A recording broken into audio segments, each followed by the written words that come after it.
एक गांव में किसान रहता था। उसके साथ उसके परिवार में उसकी पत्नी और एक बेटा था। कुछ साल बाद उसकी पत्नी की मृत्यु हो गई। उस समय उसके बेटे की उम्र 10 साल थी। किसान ने दूसरी शादी कर ली। उस दूसरी पत्नी से भी किसान को एक लड़का हुआ। किसान की दूसरी पत्नी की भी कुछ समय बाद मृत्यु हो गई। किसान ने अब अपने दोनों बच्चों को अकेले ही पाल पोस के बड़ा किया। किसान का बड़ा बेटा जो पहली पत्नी से प्राप्त हुआ था, जब शादी के योग हुआ तब किसान ने बड़े बेटे की शादी कर दी। फिर किसान की भी कुछ समय बाद मृत्यु हो गई। किसान का छोटा बेटा जो दूसरी पत्नी से प्राप्त हुआ था और पहली पत्नी से प्राप्त बड़ा बेटा दोनों साथ साथ रहते थे। कुछ समय बाद किसान के छोटे लड़के की तबीयत बहुत खराब रहने लगी। बड़े भाई ने कुछ आसपास के वैद्यों से इलाज करवाया, पर कोई राहत नहीं मिली।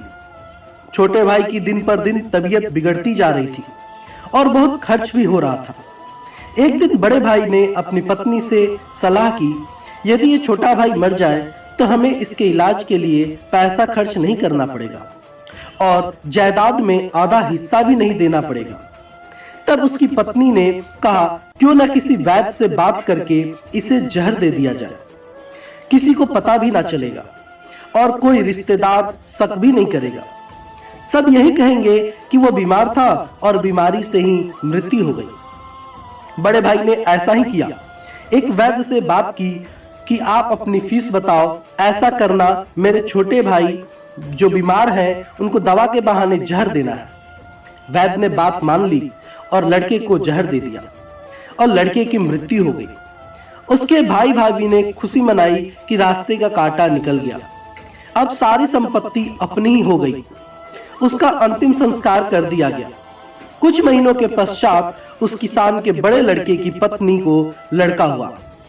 पति पत्नी ने खूब खुशी मनाई। बड़े ही लाड प्यार से लड़के की परवरिश की। कुछ ही गिने वर्षों में लड़का जवान हो गया।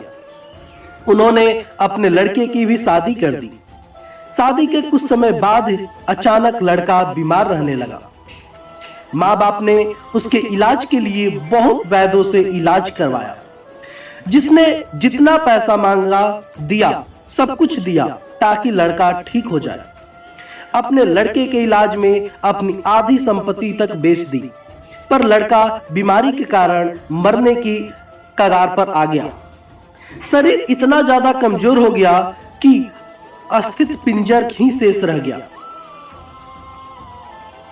एक दिन लड़के को चारपाई पर लेटा रखा था और उसके पिता साथ में बैठे अपने पुत्र की ये दयनीय हालत देखकर दुखी होकर उसकी ओर देख रहे थे। तभी लड़का अपने पिता से बोला कि भाई, अपना सब हिसाब हो गया, बस अब कफन और लकड़ी का हिसाब बाकी है, उसकी तैयारी कर लो। यह सुनकर उसके पिता ने सोचा कि लड़के का दिमाग भी काम नहीं कर रहा है बीमारी के कारण, और बोला, बेटा मैं तेरा बाप हूं, भाई नहीं। तब लड़का बोला, मैं आपका वही भाई हूं जो आपने जहर खिलाकर मरवाया था। जिस संपत्ति के लिए आपने मरवाया था, मुझे अब वो मेरे इलाज के लिए आधी बिक चुकी है और आपकी शेष है, हमारा हिसाब हो गया। तब उसके पिता फूट फूट कर रोते हुए बोले कि मेरा कुल नाश हो जाएगा, जो किया मेरे आगे आ गया, पर तेरी पत्नी का क्या दोष है जो इस बेचारी को जिंदा जलाया जाएगा।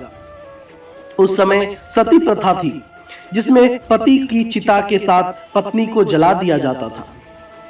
तब वो लड़का बोला कि वो वैद्य कहाँ है जिसने मुझे जहर खिलाया था।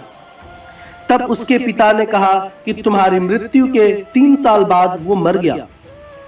तब लड़के ने कहा कि ये वही दुष्ट वैद्य है जो आज मेरी पत्नी रूप में है। मेरे मरने पर इसे जिंदा जलाया जाएगा। सीख, हमारा जीवन जो उतार चढ़ाव से भरा है, इसके पीछे हमारे अपने ही कर्म होते हैं। हम जैसा बोएंगे वैसा ही काटेंगे। कर्म करो तो फल मिलता है, आज नहीं तो कल मिलता है। जितना गहरा अधिक हो कुआं, उतना मीठा जल मिलता है। जीवन के हर कठिन प्रश्न का जीवन में ही हल मिलता है। धन्यवाद दोस्तों।